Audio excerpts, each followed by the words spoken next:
Have you heard about James McAvoy's performance in the upcoming film Speak No Evil? He gives new meaning to terrifying and will scare you speechless.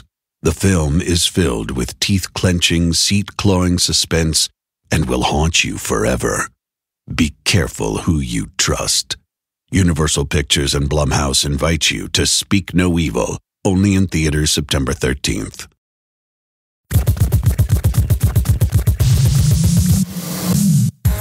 Hey y'all, it's Mary Payne from Pink Shade. I know you like Law & Order, but do you also like reality TV?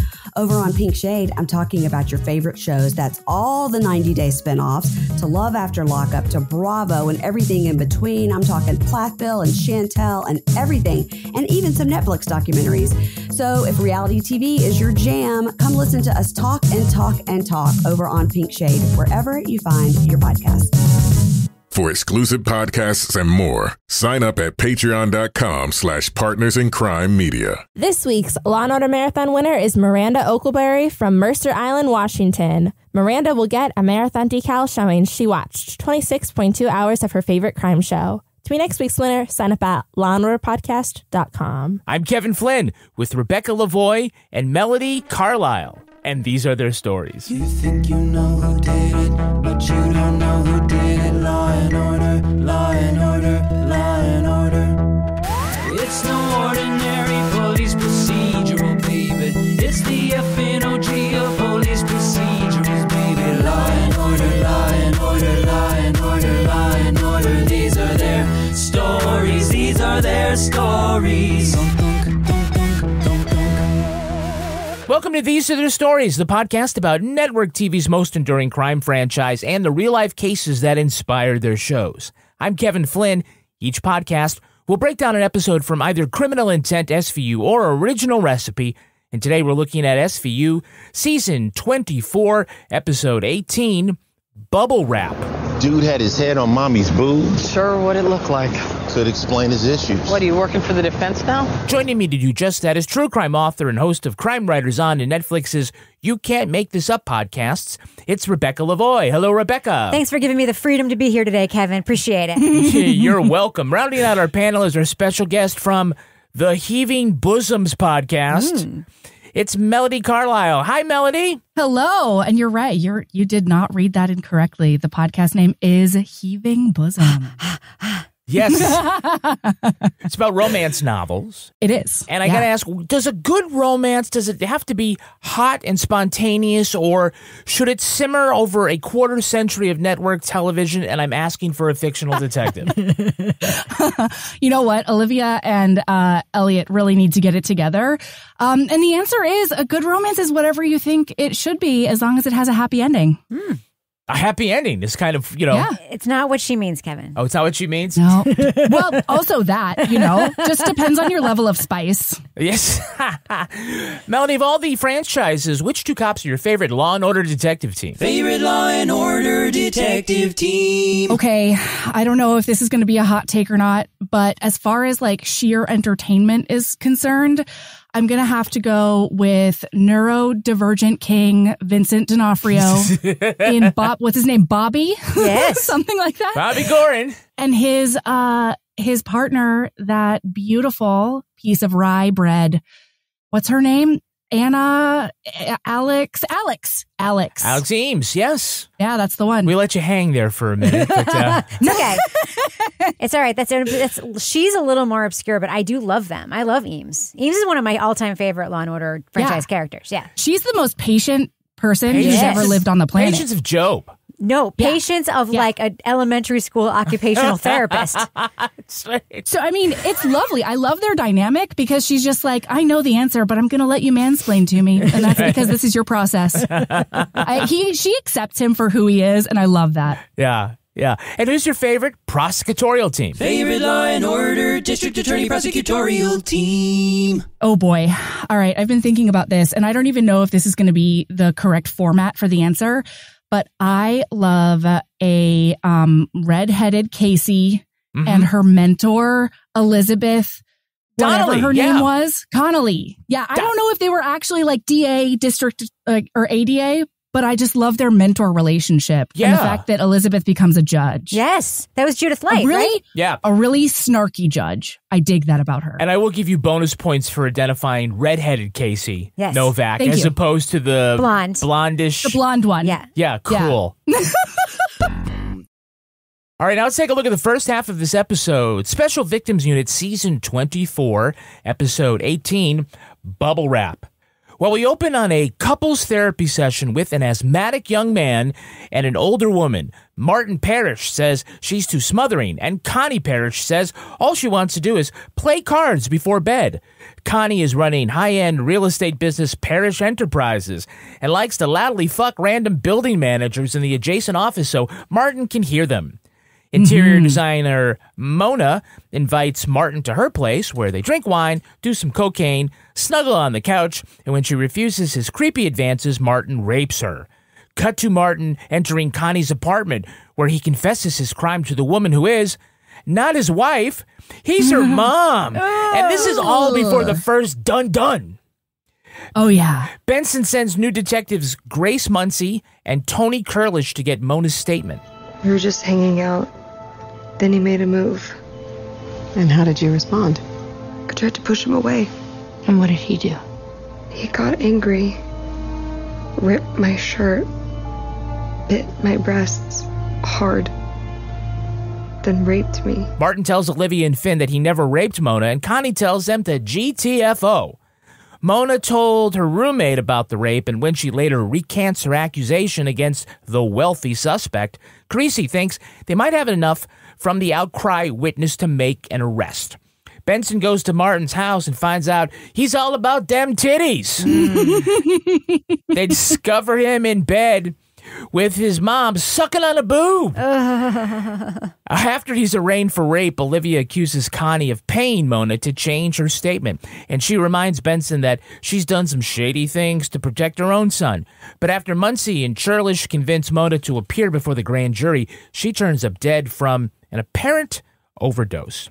All right, well, it's a great twist because we are led to believe that this married couple trying to work out their relationship, that they're actually married. It's because Martin says he wants more freedom, and Connie just wants him to play canasta, as in, can I ask you to suck on my boobies again? Yeah. Do you want some of this good milk? Yikes, everyone. My life is an unending Mobius strip of violent closeness. Are you going to let him talk to me like that? You control everything. Even these sessions. It's called support. I am asphyxiated by your support. While gorging yourself on my money. Which actually good SVU writer wrote the line, my life is an unending Mobius strip of violent closeness? Because I am going to use that in our next argument, Kevin, 100%. Holy shit, right? Like, I have that written down, and my husband was headed up the stairs as that line happened. And we both locked eyes, and I was just like furiously writing it down. Right before that, he says, if I have so much space, why do I feel like an eel flipping around the deck of a boat, gasping for breath? Why would an eel get on a boat? It's not a flying fish. Who the fuck is bringing eels on their boat? I have one more question. Yeah. Please. Given what we learn about Connie not 4 seconds later.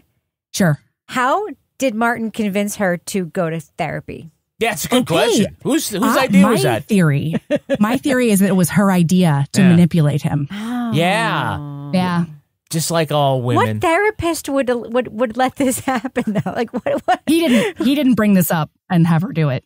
Did you see that therapist though? Like every time, like the level of unprofessionalism was nuts because every time he said something like she's mad if we don't like go to work together. The therapist just like gives him this really sad puppy eye look like, oh babe. And it's like, this is not helpful. It's because the therapist knows. There are so many Chekhov's gun moments in the session too. There's like, there's like Chekhov's inhaler, Chekhov's mints. Like there's like so many things adding layers of tension. I love the opening of this episode so much. Yeah. The therapist says, well, why don't you two switch roles? Okay, I'll suck on your tits instead. There we go. He's like, hell how no. do you like it? He just starts unbuttoning his shirt. All right, come here. Let's whip it out. I'll make the pot roast tonight, Mom.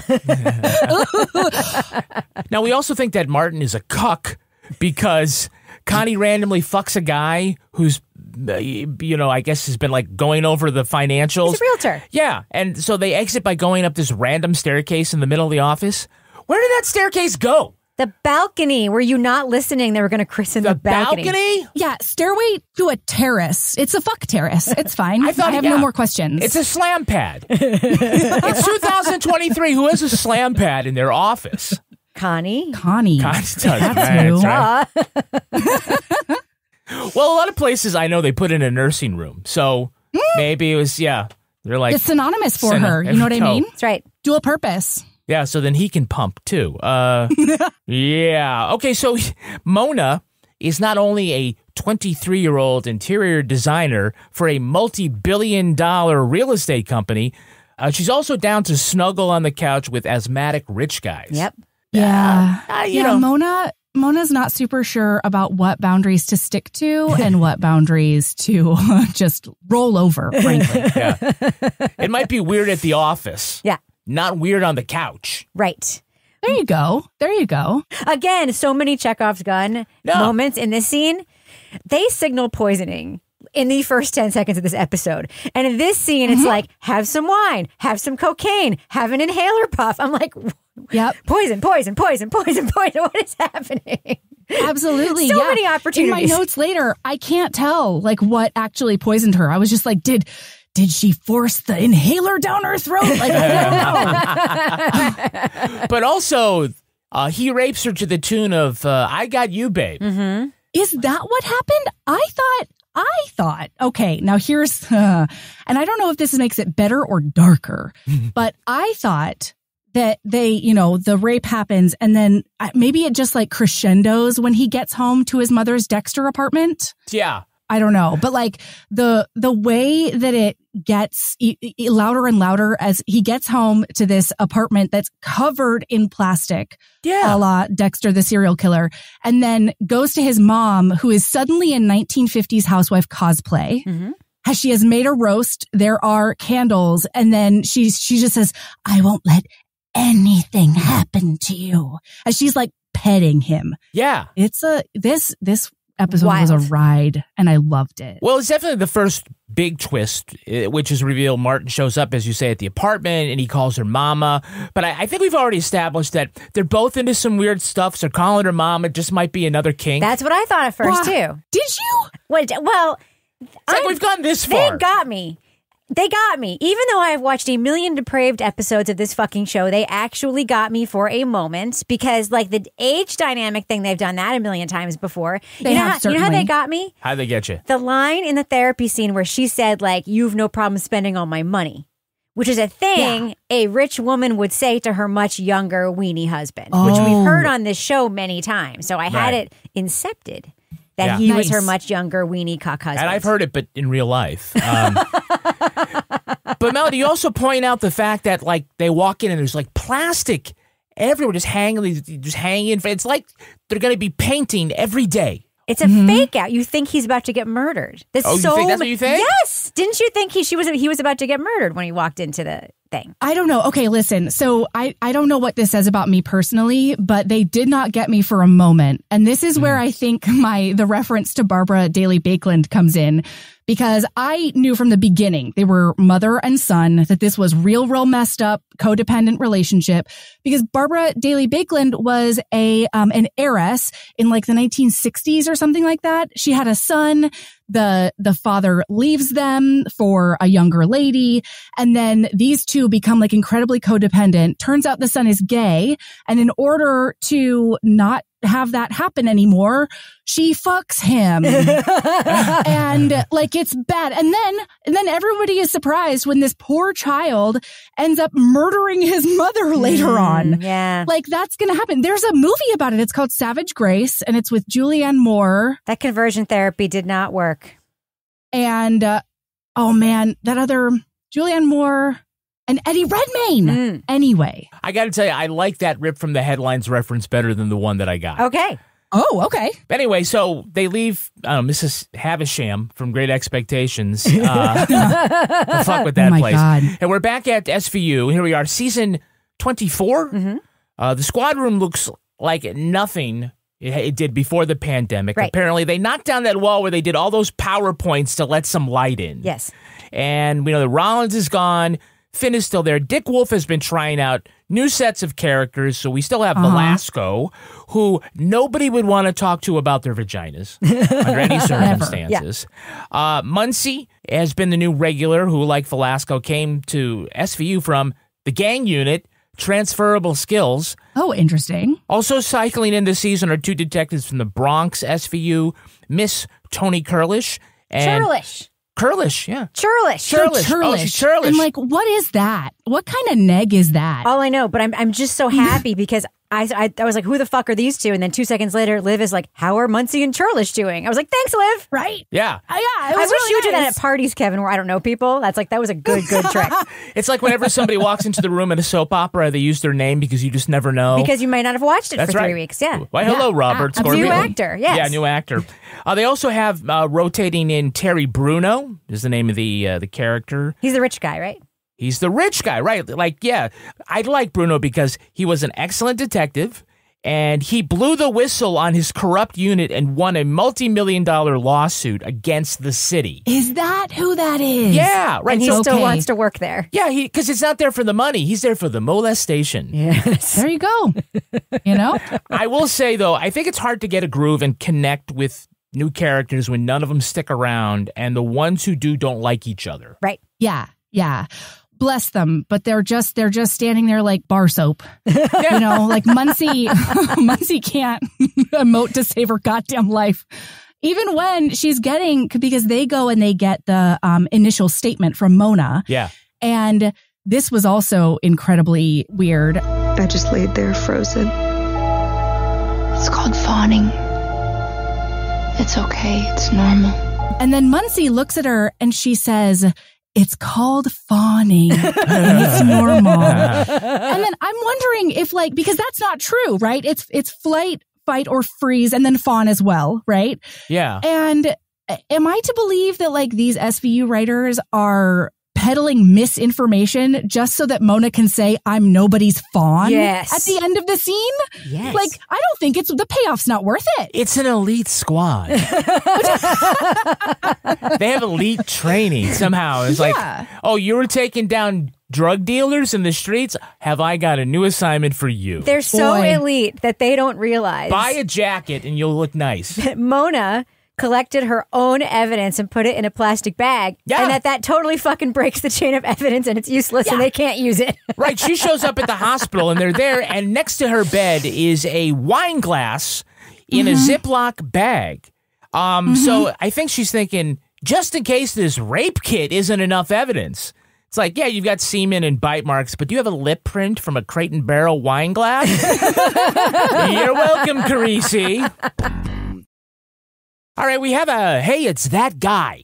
Hey, it's that guy. Who is playing milk lover Martin Parish? Mom, I need your help. I heard someone. I don't know his name, but I know where I know him from. Okay, I'll give you his name. Does that count? No, it doesn't count. Come on, can I say where I know him from, please? Savage. All right, that's Joseph Cross. Rebecca, where do you know him from? He was the barista Tom in Big Little Lies. Yeah, that's right. They're the one that Jane thought was gay, so she took him to the Elvis party where Perry gets thrown down the stairs. It was a thing. Mm-hmm. And then whatever happened to the barista, the coffee shop just sort of disappears. Yeah, it was a big controversy. Right. Yeah. They don't need him anymore. That's right. They don't drink coffee. They're straight to wine. The reason I remember this is I remember on Twitter, there was a whole thing, what the fuck happened to Tom? Yeah.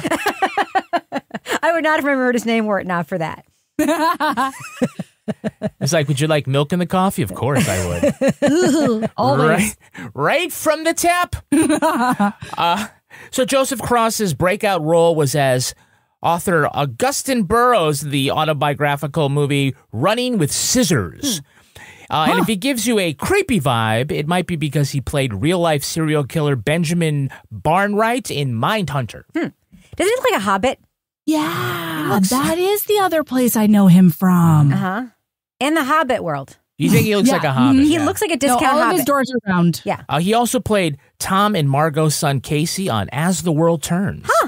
Even though Gwen wanted to stay a virgin until she was married, she became pregnant by Casey, who denied it because he was in love with Celia, but he was administered a paternity test when Gwen wanted to get the baby back from Rosanna, who adopted the baby, but went into a coma after a car crash, and the paternity test came back negative, but it was only because Gwen's baby had been switched at birth with Jennifer's baby, and their baby had died in the hospital. So Tom and Margot punished Casey for his lies by not letting him go to college out of state, and he had to go to Oakdale Latin instead, which worked out okay because Lisa opened a nightclub for teens called Crash, and Casey got a job as a DJ. And that's 3 hours of research I could have put to better use. Oh my God, goddess bless soap operas. Yeah. I mean, you should have watched As the World Turns when it was on with me. It was the best. Yeah, there you go. He was also in the movie Jack Frost. He played Chris Frost.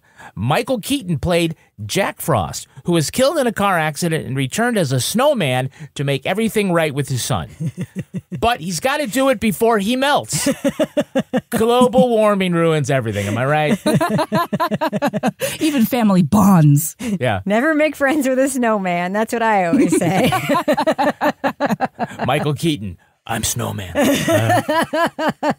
So who's playing Mommy Dearest Connie Parish? I heard she changed her story. Because you paid her. I'm doing everything I can to protect my son. Like you do.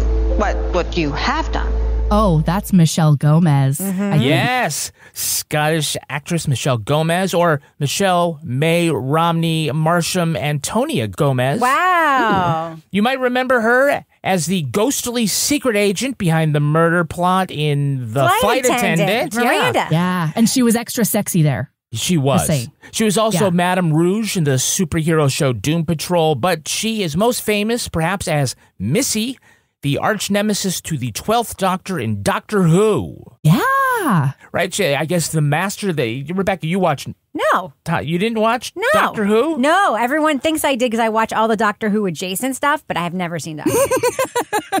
Like, I watch Buffy and I watch Battlestar Galactica, so people make assumptions, you know? Oh, I'm sorry I made that assumption. I hear that. Melody, I assume No. that you have no idea who Doctor Who actually is. I know who Doctor Who is. What? Of course I do. Oh, you do? Are you familiar with... my husband owns a comic shop. Oh, okay. That was a nerdy. weird assumption. That was a weird assumption? Yeah. Yeah, take it back. Really was. I mean, it's a very big pop culture iconic character, Kevin. Why would you assume anyone would know who that was? And if you were Rebecca, you would be like, what's a Dalek? And she would be like, I don't know her. Yeah. But Daleks are those robots, those great robots that want to take over every living organism's planets and stuff. She's actually a big British TV star. She became famous on the shows The Book Group and the medical comedy The Green Room. It was set in a hospital, and they filmed it in an actual active hospital. Love that. Thanks, Obama. That's just like W1A was filmed at the BBC. Yeah, but that's a bunch of journalists walking around. They have like doctors and like actual patients with IVs and shit. Don't they need like the beds for sick people? Nope. Like just TV actors. Just TV actors. It's NHS over there. Like you really gotta get people in. They probably went, okay, Grandma, do you mind if we just right.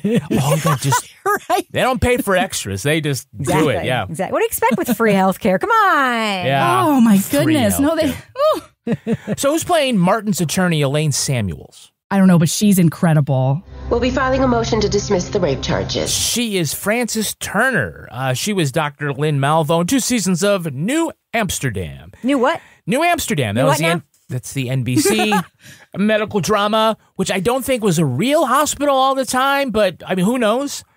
She was in The Man in the High Castle as Belle Mallory, the head of the Black Communist Rebellion. That's totally who she is. Yes. I knew she looked familiar. Right, yeah. Frances actually attended Georgetown Law and was a high-paid corporate attorney in New York. She said it was so draining that she took acting classes to unwind, and that's how she found her passion. Method. Yeah. I love it. They love it on Law & Order when an actual lawyer-turned-actor comes on the show because they bring their own briefcase. So speaking of heaving bosoms. Yeah. Anytime. Benson acts like she's never seen anything weirder in her life than walking in on him milking from his mom. Yeah. NYPD. What the hell is this? Yeah, I see the same thing. Well, especially since, like, you can't actually see that happening. It could look like an innocuous snuggle, which I was hoping desperately for the whole episode. No. Until we find other things out. She can't even get the whole NYPD out of her mouth. Right. When she's stuck. It's like, bitch, you found Chad Lowe in bed with his dead naked mother, giving it to her from behind in season 2. Right. Yeah. I was going to say this is not the first time she's walked in on a parent-child relationship. It's not the first time she's been exposed to a parent-child sexual relationship. Remember You've been sleeping with your own daughter! No! There have been so many of these incidents. Been sleeping with your own daughter. No! Yes. She's seen so much shit. This is nothing. They were dressed, for God's sakes. It was they still fine. had their clothes on. I mean, she had to like button the top. She's wearing a maternity bra, but whatever. Right. No, but is it a classic SVU episode if Olivia can't be incredibly self-righteous the whole time? Yeah. Oh, so, yeah. They take her and she's like, you're going to need a lawyer. And I'm like, no, you need an OnlyFans account because that shit's fire.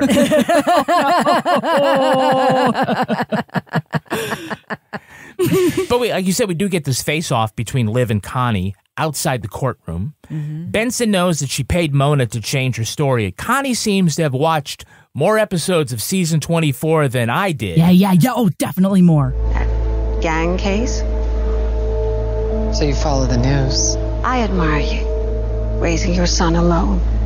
Climbing the career ladder. Being mother and father at the same time. Well, I guess we have that in common, don't we? Yeah, she knows about the recurring storyline with the BX7 gang leader, Oscar Papa, which I always thought they're just saying like the military alphabet for OP, right? Oscar Papa. The way that he made threats against Noah and what she did to put him away. So she says they're pretty much the same. Bring it in, fellow mom. But Benson is like meatloaf. She says, I would do anything for love, but I won't do that. Yeah, for sure. And like, did they write this whole episode just for this balcony confrontation? Yes. I feel Probably, like they must have. Yes. Ooh, it's so good. We have an actor on who's approximately the same age as Mariska Hargitay. Let's have an actor off. Hell yeah. And let's do it again at the end. Yeah, Benson's like, I didn't raise a rapist. I'm raising a serial killer. That's the one. A hip-hop dancing serial killer. Exactly. Well, there's nothing like strong-arming a rape victim into testifying before a grand jury, right? Muncy tells Mona that life isn't pass or fail. And then the next scene, she's dead, so it looks like she failed. I mean... Turns out failure is an option. Yeah. Have you heard about James McAvoy's performance in the upcoming film Speak No Evil? He gives new meaning to terrifying and will scare you speechless. The film is filled with teeth-clenching, seat-clawing suspense and will haunt you forever. Be careful who you trust. Universal Pictures and Blumhouse invite you to Speak No Evil, only in theaters September 13th. That's the sound of a tree in Tennessee's Great Smoky Mountains, releasing volatile organic compounds, which is just a fancy way of saying it's creating fog. And that makes the Smokies smoky. This is one of many sounds in Tennessee with a story to tell. To hear them in person, plan your trip at tnvacation.com. Tennessee sounds perfect. All right, now let's take a look at the second half of this episode. Though the detectives presume the cocaine Martin left the night of Mona's attack might have contained fentanyl, the ME finds a large amount of scar tissue in her lungs. That's not from the cocaine. If I didn't know whose lungs I was looking at, I'd say she was at ground zero during 9/11. Well, she's too young for that. She suffered a fatal pulmonary insult. Couldn't get oxygen into her bloodstream. So she suffocated from the inside out? She says it was caused by industrial strength abrasive. They think Martin's cocaine connection is an employee working at a job site on Long Island, which is where they find a whole bunch of industrial strength abrasive. Now, it might explain why Martin has needed an inhaler. Benson believes the jealous Connie has been trying to kill her infantilized son because, I guess, he'll be sick and suck on more titties. He'll need her. It's not completely sure. Yeah, he'll need her. Martin refuses to testify against his mom because she's the only family he has ever had since his dad ran away with the nanny all those years ago. That's when Peter Parish flies in from the Azores with the homewrecker and his new child. Peter tells Olivia that he left Connie all those years ago because she tried to poison him with industrial strength abrasives in his smoothies. Oh, what a thought. Connie uses the "I'm the best kind of mother" defense, but now that Martin's dad is home from, going out for cigarettes all those years ago, he's going to testify against his mom. Carisi says Connie will take a plea to manslaughter, Martin will do time for rape, and he's going to go home to motorboat Rollins Gazumbas, because that's how they say it on Staten Island. Uh-huh. There you go. So they think what killed Mona was fentanyl in the cocaine. Here's an idea. Just use fentanyl. Why use this abrasive, what is it, Ajax? What? Oh, you mean use the fentanyl to kill her? Yeah. Yes, because I think it's like... That would have been a perfect crime. Because, absolutely. Yeah, laced cocaine. Well, I mean, that lady in Utah would disagree with you there. The one that wrote that children's book about missing her husband. Yes, that's true. That wasn't a perfect crime. But that's true. Anyway, no, she basically puts Comet in their cocaine. Yeah. And whoa, lady, you're supposed to be top tier business. You can't think of two different murder weapons, Yeah. Except that why didn't Mona need an inhaler? She had worse lungs than Martin, allegedly, right? Yeah. I mean, I think I have a theory about this. Okay. I think what happened is that she's been putting smaller doses in Martin's for a longer period of time so that, she can just make him sick enough to not want to venture out and away from those titties. And then when she got so mad at Mona, I think she did an extra strength dose in that one. So Mona got a and lot then at poor once. Mona. Yeah. Yeah. Yeah.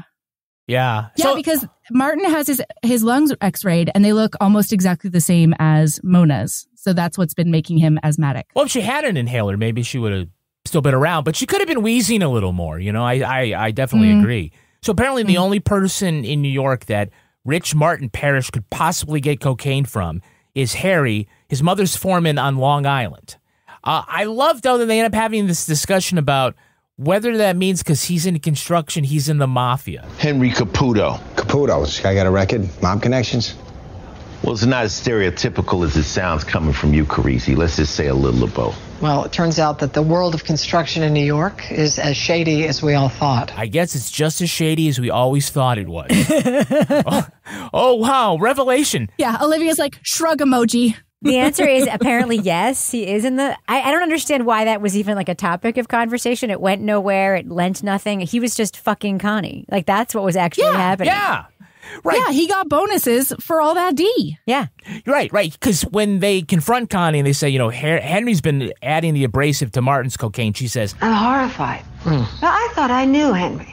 He's like a second son to me. Which means I also let him suck on my tits. well, but then Carisi has one of the best lines in the whole place. He says, oh, I see. So it's a real cocaine and Abel story. Yeah. Cocaine and Abel.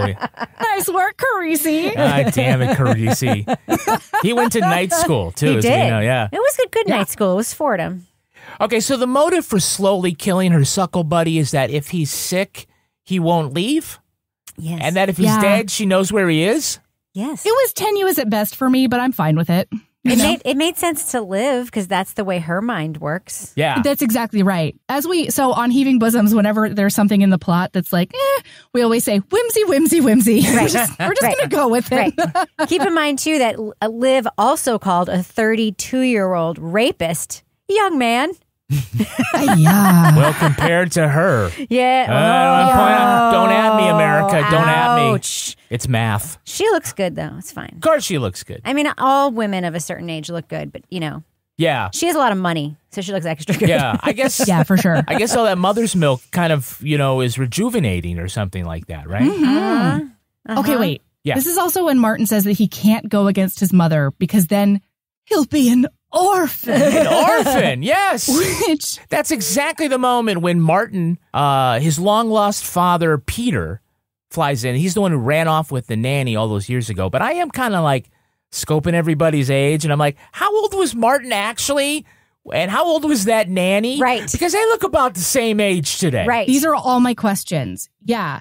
Because this man claims that he was 12 when all of this happened, right? Yeah. And so, first of all, they would have had to waited, 20 years Right. in order to have their first kid, which, make your choices or whatever. It just seems a little weird, especially given her age. Maybe that's why.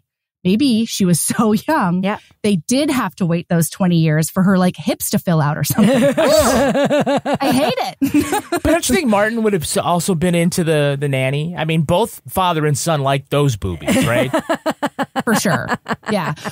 This man looks Olivia Benson straight in the face. Yeah, I couldn't stay. But you left Martin with her. I thought I was doing the right thing at the time, and I'd asked him to move to the Azores with us, and he said no. But you didn't call child services? I didn't want him to end up in foster care. A dysfunctional mother's better than no mother. He just fucks off. Yep. And doesn't take that son with him. And Olivia and Carisi, capital C, cannot with this man. Yeah, right. So he walked away from the billion-dollar family business when his wife tried to poison his smoothies with Comet, I guess. And then he saw his wife commit incest. And then he said, I got to get the fuck out of here. Smell you later. Yes. Yeah. And then when he returns to New York 20 years later with his young wife, when his 32-year-old son is responsible for the brutal rape of a woman who is now also dead, he says, "Here, hold your little sister." I mean. Yeah. Yeah. It's like, when is she going to develop buds? You know? Oh, no. Not the most responsible guy in the world. No, but Peter. They do ask Peter about why he didn't report, and he said he didn't want Martin to wind up in some crummy foster care. Or with you. Why would he end up in foster care, Dad? Are you his father or are you not? What the fuck? He could have grown up in the Azores, Peter. Yeah, this man is, honestly, he's also, I think, been infantilized. And he just can't put two and two together. Yeah. Right, so I asked if he wanted to come, and he said no. He said, why don't you ask again when Mom's in jail? He's 12. Right? At a certain point, they don't get a choice. No. And that is when they're nursing off their mother. They don't even get a choice of what they're going to have for dinner, Peter. Thank you. It's like, move to the Azores. I'll find you a wet nurse. Right? Honestly. Yeah, he says having any mother is better than having no mother. I'm like, what is your wife now? Come on. Exactly. Makes me nonverbal. It's crazy. Well, I'll tell you what my big takeaway is. What's that? No matter what the medical studies say, go ahead and bottle feed. It doesn't matter. There you go. It make no difference. Have you heard about James McAvoy's performance in the upcoming film Speak No Evil? He gives new meaning to terrifying and will scare you speechless. The film is filled with teeth-clenching, seat-clawing suspense and will haunt you forever. Be careful who you trust. Universal Pictures and Blumhouse invite you to Speak No Evil, only in theaters September 13th. ADT knows a lot can happen in a second. 1 second, you're happily single. And the next second, you catch a glimpse of someone and you don't want to be. Maybe 1 second you have a business idea that seems like a pipe dream. And the next, you have an LLC and a dream come true. And when it comes to your home, 1 second you feel safe and the next, something goes wrong. But with ADT's 24/7 professional monitoring, you still feel safe. Because when every second counts, count on ADT. Visit ADT.com today. All right, let's take a look at the real-life story that inspired this episode. It's time for Rip from the Headlines. You think you know who did it. You think you know who did it. But you don't know who did it. You don't know who did it. Rip from the Headlines. A few plot points in this episode are inspired by the controversy around actor Armie Hammer. The movie star was the great-grandson of the powerful oil tycoon and philanthropist Armie Hammer, the head of Occidental Petroleum. After his family moved to Los Angeles, Hammer dropped out of high school to pursue a career in acting. After several bit parts on the telly, Hammer's breakout role was playing both of the Winklevoss twins in The Social Network. He landed lead roles in The Lone Ranger and The Man from U.N.C.L.E. before turning his focus to small independent films.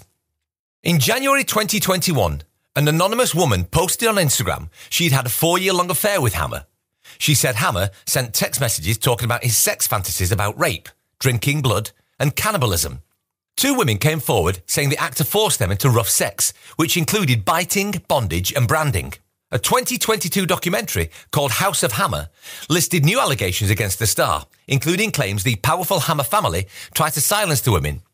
But its authenticity was questioned when it was discovered photos of the victims' bite marks were taken from Pinterest, and text messages about BDSM had been redacted to conceal the women had given their consent.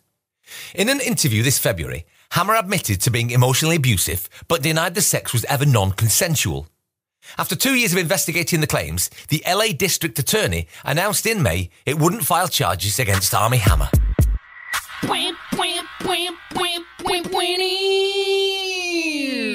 Now, to clarify, the connection with this episode is the biting and the alleged payoffs and not the breastfeeding. We don't have evidence of that, but it would track, I think. As far as we know, too, Armie Hammer did not fuck his mom in any way. At this point, we don't know that. There you go. There you go. So what do we make of the victim's accusation? I mean, we believe women, but what do we make of the fact that their accusations were used with a lot of manipulated evidence? Is it blackmail? Is it maybe a little bit of both, a little assault, but also some embellishment on top of it? Maybe you've got some women who are victims and some who are trying to take advantage. I mean, I don't know what to make of this. I can give you my opinion. Well, that's what I'm asking for. Okay, this is a much more complicated story than other Me Too stories. It is. I read the Airmail Armie Hammer interview, and I've read a lot of the analysis of the investigation and the way the story blew up when the accusations first came out. And I'm not saying that Armie Hammer is a great guy. Armie Hammer himself says, I am not a great guy. Sure. And he cops too a lot of the things that he's accused of to some degree. I'm not. It's not less about fake accusations than it is about the way news can manipulate and change a story, and the way that one sort of manipulated piece of evidence and dropped in can take credibility away from otherwise credible accusations. Because some women do have things to say about him that are not good that he does not dispute. So it's kind of a much more complicated story than the on the face Armie Hammer's a cannibal thing. Because Armie Hammer is not a fucking cannibal. He's not. Melody, what is your take on this controversy? Okay, so mine is less of a legal take and more of a from the perspective of S&M and BDSM in general. Sure. So I have a hard time with this because A, he's not a cannibal. If anybody likes Twilight, you can't say that his kink is weird, because what is vampirism other than eating the blood of another person? Fantasies are fantasies, fetishes are fetishes, and as long as everybody is well informed and consents, not a big deal. But what I have an issue with is that, how do I say this without giving sources away? Armie Hammer tried to do legit BDSM, according to some people that I know. And then the community. Yeah, it's actually, he talks about this. Yeah, this is something he talks about. But okay, Melody, keep spilling. Yeah. So he went to BDSM parties in LA, tried to ingratiate himself in the community. And even though he's rich AF and an up and coming actor at that point, the entire community was like, you're a piece of shit. You don't do this right. And you're basically not welcome. Right. Not in so many words, but that's essentially what happened. Right. And so because of that, then his strategy was to go after partners who have no idea what the BDSM lifestyle is about. They have no idea what the rules are. They have no idea. No safe words, right? They don't know what that's right. They don't know safe words. They don't know that the dom should actually, the fantasy should always be the subs, and the dom should always be catering to the sub, not the other way around, because the power dynamic is fucked in that way. Or if you do that. So I don't know. He's not a cannibal. And I think our laws haven't caught up with the idea that like fraud can make it so that consent is not possible. Right. You know what I mean? Yeah. Correct. Because that's what he created. He Correct. created an environment where he told them that this is the way things work. And so you have to consent under these circumstances. And then they ended up doing that, I guess. Right. That's not consent. He created That's power. not healthy. It's the power dynamic thing, which was the evil thing. He created a power dynamic which put women in a terrible situation, and he did victimize And he did it on them. purpose. But the story became he's a cannibal. Yeah. And It's fakery nonsense. was used to create that story. And that's why it's a complicated story. Because there is evil there, but it's not the evil that everybody fucking thinks it is. And that's bad. And if they got a little over enthusiastic about trying to prove actual assault by pointing to using photos they found on the internet, then that could go a long way towards explaining why after 2 years of investigation, the district attorney thought there was no way they could win a case and didn't prove it, which could also be the same thing that they thought this was all bullshit. In any event, like you said, it is very complicated. In 2021, Hammer was reportedly working as a concierge at the Moritz Timeshare Resort on Grand Cayman. And there was a flyer with his photo and a phone number to call so he could arrange excursions to Stingray City, the Turtle Farm, and swimming with dolphins. And Rebecca and I, we actually stayed at this very resort in 2017. Yep. And Armie Hammer was not there. Can confirm. Yeah. So there was a place where the sharks would follow the boats back into land. Fishing boats, yeah. And the fishing boats, and they would swim right up to the dock on the beach where we would snorkel out and look at them. And you could swim with them. That is so cool. I swam away from it. It sounded really cool until you saw a real shark. Yeah. And you're I hear like, that. fuck this noise. Turn right around. It was scary. But your lizard brain kicked in. And you were like, survive. They were allegedly too full to attack you. That was the story. Oh, they're too full. Oh, sure. Okay. No, I have a legitimate fear of sharks from when I was young and I grew up in Hawaii. And one of my bucket list things is I want to swim with sharks at some point, just to get cool my jets a little bit. I don't know. Just put you in your place. And I could see why Armie Hammer would be attracted. Again, that's to that particular area. Exactly. Yeah, right. Did you guys know the show Carisi Knows Best? Yes. Right. Okay. No. Oh my God, those people. Yeah, Todd and Julie are in jail right now for fraud and tax evasion, but their daughter was on this reality show. Savannah says that she went on a date with Armie Hammer and that they really hit it off. Oh my God. She says that they went out for a bite. Sure. They did not. Oh, come on, man. She did not say that. They went to dinner. That's going to do it for us. Oh, my God. I picked that up too late. We want to thank our guest, Melody Carlisle. Melody, where can our listeners follow you online? You can find me on Instagram at Heaving Bosoms. We are on TikTok at Heaving_Bosoms. And anywhere you find your podcasts. And Rebecca Lavoie, how can our listeners follow you? You can find me everywhere at Reb Lavoie. And you can track my Heaving Bosoms on Twitter at Kevin P. Flynn, or you also can tweet to us at Law and Order Pod. Follow us on Instagram at These Are Their Stories Podcast, or like and subscribe on YouTube and TikTok. Our newsreader was Cy Frater. Our theme music was composed and performed by Uncanny Valleys. Content assistance from Travis Roy. Lily Flynn handles promotions. All clips in this podcast were used in compliance with the U.S. Copyrights Act fair use exemption for criticism and commentary. Go to lawandorderpodcast.com and sign up for our newsletter for a chance to be our next Law and Order Marathon winner. These Are Their Stories was recorded in the Treehouse Yoga Studio above the Mockingbird Cafe in Bay St. Louis, Mississippi studio, and is a production of Partners in Crime Media.